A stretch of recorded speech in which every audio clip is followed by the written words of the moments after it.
¿Quién fue el que decidió, por medio de protestas, siendo oposición, de que se tenía que fiscalizar las precampañas?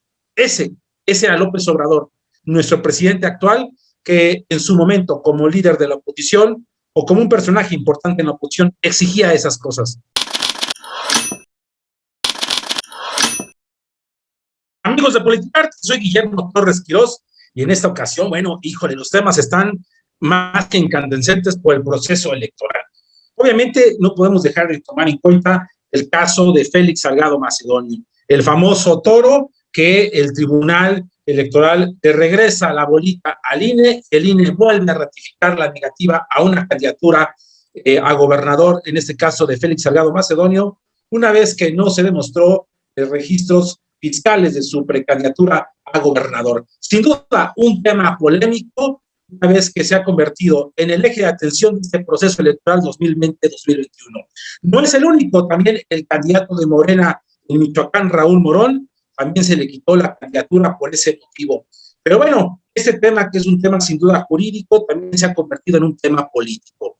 Es que los consejeros del INE, en una votación cerrada de 6-5, decidieron darle el mensaje claro a López Obrador y a Morena de que Félix Salgado no podía estar por encima de la ley.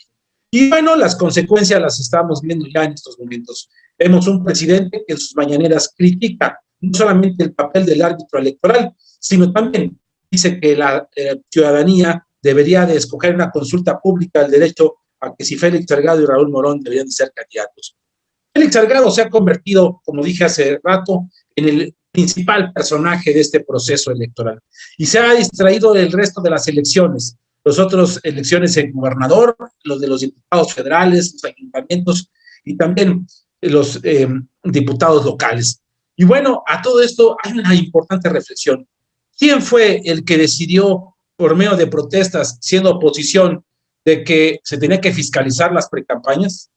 ¿Quién fue el que exigió que se repartieran los espacios de los medios de comunicación y que no tuviera que haber manos externas en la difusión de contenidos por un tema de desajuste presupuestal y de un tema de abuso y de posible guerra sucia? ¿Quién fue el que en su momento pidió que ante una elección reñida se hiciera una contabilización de voto por voto? ¿Quién fue el que pidió que un presidente de la República no se metiera y que los programas de comunicación gubernamental no estuvieran haciendo propaganda de lo que hacían los gobiernos en turno? Ese que siempre decía que no era posible que la intervención directa del jefe del Ejecutivo o el abuso del poder legislativo, ese era López Obrador, nuestro presidente actual, que en su momento como líder de la oposición o como un personaje importante en la oposición exigía esas cosas. Hoy en día, la ley electoral que se modificó a su antojo por sus quejas está teniendo efectos contrarios para él.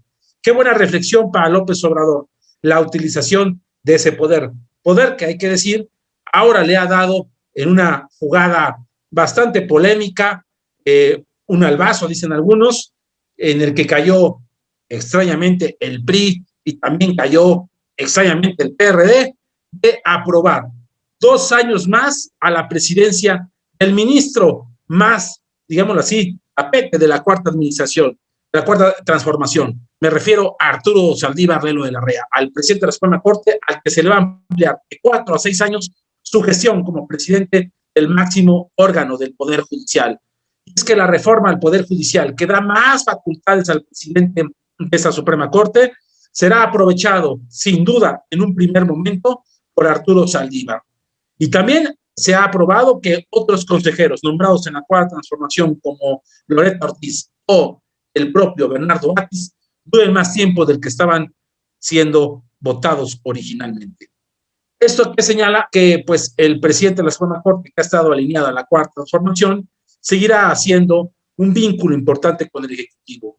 Y peligro, el Poder Ejecutivo ya tiene al Legislativo y podría tener al Poder Judicial. Hay quien dice que esta ampliación puede ser el antecedente para una reelección de López Obrador. Otros dicen que simple y sencillamente es darle un regalo y pagar ciertas acciones como la aprobación de la consulta popular.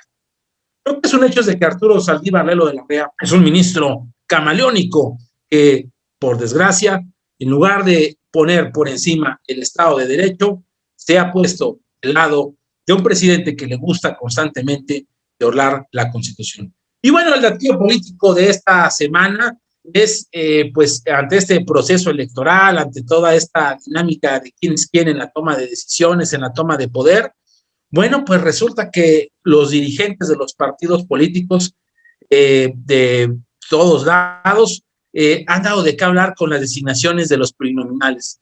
Vemos la mano, sin duda, de los dirigentes de los partidos en quienes podrían llegar con mayor facilidad al poder legislativo por la vía de representación proporcional.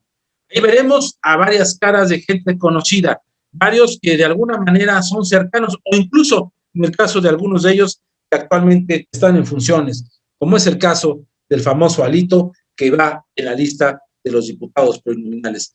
Qué mala señal se le da sin duda al resto de la ciudadanía que confía todavía en que los partidos políticos harán bien las cosas.